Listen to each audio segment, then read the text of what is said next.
یه دختر 14 ساله یه روز صبح از خونه بیرون میره و هیچ وقت دیگه دیده نمیشه. نه جسدی، نه یادگاری، نه حتی یه رد پا. فقط یه اتاق خالی، یه مادر نگران و سوالی که سالها تو هوا موند. چی شد که آندریا ناپدید شد؟ پرونده بسته میشه. همه فراموش میکنن تا اینکه یه روز یه پیام عجیب، یه تصویر ماهواره‌ای و بعدش یه کشف که همه چی رو به هم میریزه. تو این ویدیو قراره با هم وارد یه ماجرای واقعی بشیم. یه ماجرای تلخ، تاریک و پر از نکته‌هایی که هیچ کس فکرشو نمی‌کرد. اگه آماده‌ای فقط یه کار کن. تا آخر با من باش. چون چیزی که خواهی شنید ممکنه باور کردنش برات سخت باشه. سال 1975 دختری به اسم کتی ترکانیان فقط 14 سالش بود که باردار شد. خب طبیعیه، تو اون سن و با اون شرایط نمیتونست از بچه مراقبت کنه. مامانش بهش گفت بده به فرزندخوندگی، یکی بزرگش میکنه و کتی هم همین کارو کرد. بچهش یه دختر کوچولو بود که اسمش رو گذاشت الکسیس. 17 ماهش که شد یه خانواده‌ای به اسم دنیس و برندا بومن اونو به فرزندی قبول کردن و از اون به بعد اسمش شد آندریا میشل بومن. اوایل همه چی خوب بود، یه خانواده 4 نفره شاد و خوشحال. آندریا دختر آروم و اجتماعی بود، کلی دوست داشت، با همه گرم میگرفت، ولی از 13 سالگی یه چیزایی عوض شد. فرار از خونه، درگیری با پدر و مادر، دزدی، حتی مواد. یه روز که خانواده‌اش از خونه رفته بودن بیرون، برگشتن دیدن آندریا نیست. وسایلش هم رفته بود. فقط یه چیز تو ذهنشون اومد. فرار کرده. شایعه‌ها شروع شد. همه جور حرف زده میشد. یکی گفت رفته سفر، یکی گفت ازدواج کرده، یکی گفت بارداره، اما یه چیزی قطعی بود. آندریا غیب شده بود، بدون هیچ ردی. راستش اینم بگم که مادر واقعیش کتی ترکانیان هم دقیقاً تو سن 14 سالگی از خونه فرار کرده بود.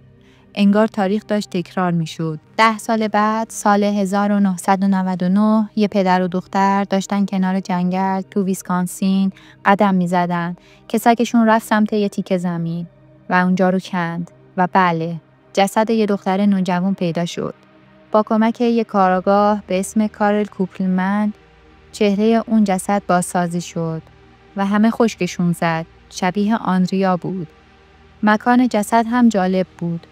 نزدیک همون جایی که آندریا با خانواده بومن زندگی می‌کرد. بعد 3 سال با پیشرفت تکنولوژی از مادر واقعی آندریا DNA گرفتن. جوابش اومد. اون جسد متعلق به آندریا نبود. خیلیا شوکه شدن. جسد متعلق به دختری به اسم پیکی جانسون بود. ولی همین باعث شد پلیس بگه بیایید پرونده آندریا رو دوباره باز کنیم. مادر آندریا دست به کار شد. یه صفحه فیسبوکی زد به اسم آندریا را پیدا کنی و یه عالم پیام از مردم سرازیر شد. اما یکی از اون پیاما همه چی رو عوض کرد. متا مکلئود دختری بود که تو همون سال 1989 وقتی فقط 6 سالش بود یه مرد با وانت قرمز دزدیدش. گفت میخوام ببرمت پیش مادرت. سگ داریم، بریم ببینیم. بعد بردش یه گوشه جنگل، به درخت بستش و داشت لباساشو در می آورد. ولی یه گروه کمپینگ اون نزدیکی بودن، سگاشون پارس کردن، مرد ترسید و فرار کرد. متا نجات پیدا کرد. ولی تصویر اون مرد و وانت قرمز هنوز تو ذهنش بود. متا تو فیسبوک عکس دنیس بومن پدرخوانده آندریا رو دید و یخش زد. گفت این همونه و اون وانت قرمز هم دقیقاً همین مدل بود و فهمید که دنیس تو همون سالا یه وانت قرمز داشته. حالا اینجا یه چیز تلخ‌تر داریم. یکی از معلمای آندریا گفت که آندریا بارها گفته بود که پدرش بهش تجاوز میکنه، اما اونا فکر کردن داره جلب توجه میکنه و صداشو نشنیدن. وقتی پلیس بررسی کرد فهمید دنیس قبل از سال 80 به خاطر تعرض به یه زن زندانی شده. بعدش تو سال 1981 به یه زن دیگه تجاوز کرده و 5 سال زندان رفته. سال 1986 آزاد شده. یعنی کل این مدت یه متجاوز سریالی زیر نقاب یه پدر مهربون داشته زندگی میکرده. مادر آندریا با کمک تیمش خونه دنیس رو توی گوگل مپس بررسی کردن. تصاویر ماهواره‌ای نشون میداد یه نقطه از حیاط همیشه دستکاری میشده. انگار یه چیزی اونجا پنهونه. سال 2019 پلیس میره سراغ خونه دنیس. کل حیاط رو میگردن و در نهایت جسد آندریا رو پیدا میکنن. با تست DNA تایید شد آندریا سال 1989 توسط پدرخوانده‌اش به قتل رسیده. در بازجویی‌های بعدی دنیس اول انکار کرد، ولی وقتی مدارک جلوی روش چیده شد شکست رو پذیرفت و اعتراف کرد. اون شب آندریا با هم بحثش شد. گفت که میره به مدرسه میگه من باهاش رابطه داشتم. من میترسیدم کارم تموم شه.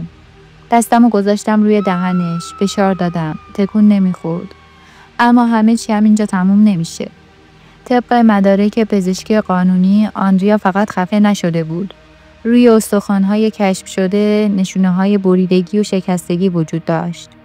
دنیس در سال 2020 به دادگاه منتقل شد. رسانه‌ها دیوونه شده بودند. همه تیتر می‌زدن پدرخوانده قاتل از آب در اومد. تکه تکه کردن دخترخوانده برای همیشه پنهون نموند. دادستان با لحنی آتشین گفت ما با قاتلی طرفیم که برای 30 سال نقش بازی کرد. اگه این مرد امروز نمی افتاد شاید 10 دختر دیگه تومه بعدی بودن. دفاعیت دنیس هیچ کس رو قانع نکرد. وکیل مدافع فقط تونست بگه موکل من در سلامت روان نبوده که البته رد شد. قاضی با عصبانیت گفت آندریا یک کودک بود، دنبال کمک بود و تو در عوض اونو نابود کردی، نه فقط با مرگ، با تکه تکه کردنش. حکم دادگاه: قتل درجه اول عمد، پنهان کردن جسد انسان، خشونت شدید علیه نوجوان زیر 16 سال، حبس ابد بدون امکان آزادی مشروط تا روز مرگ. مادر عاقلی آندریا جلوی دوربین‌ها گریه کرد و گفت این عدالت برای آندریاست، ولی برای من فقط یه زخمه که هیچ وقت خوب نمیشه. حتی معلم آندریا هم جلوی خبرنگارا ظاهر شد و با بغض گفت ما صدای آندریا رو نشنیدیم. کاش زمان برمیگشت. و این پایان قصه دختری بود که فقط میخواست شنیده بشه. آندریا دختر 14 ساله‌ای بود که بارها فریاد زد. بارها گفت که داره آسیب میبینه، ولی هر بار کسی گوش نکرد. 30 سال طول کشید تا حقیقتی که همون روزها میتونست کشف بشه از دل خاک بیرون بیاد و حالا اون فریاد تبدیل شده به یک هشدار برای من، برای تو، برای هممون.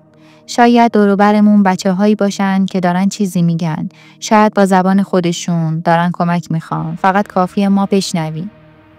اگه از این داستان خوشت اومد لایک کن که بیشترش کنی. اگه صدای آندریا رو شنیدی پس این صدا رو به بقیه هم برسون، با اشتراک گذاری، کامنت و حرف زدن ازش.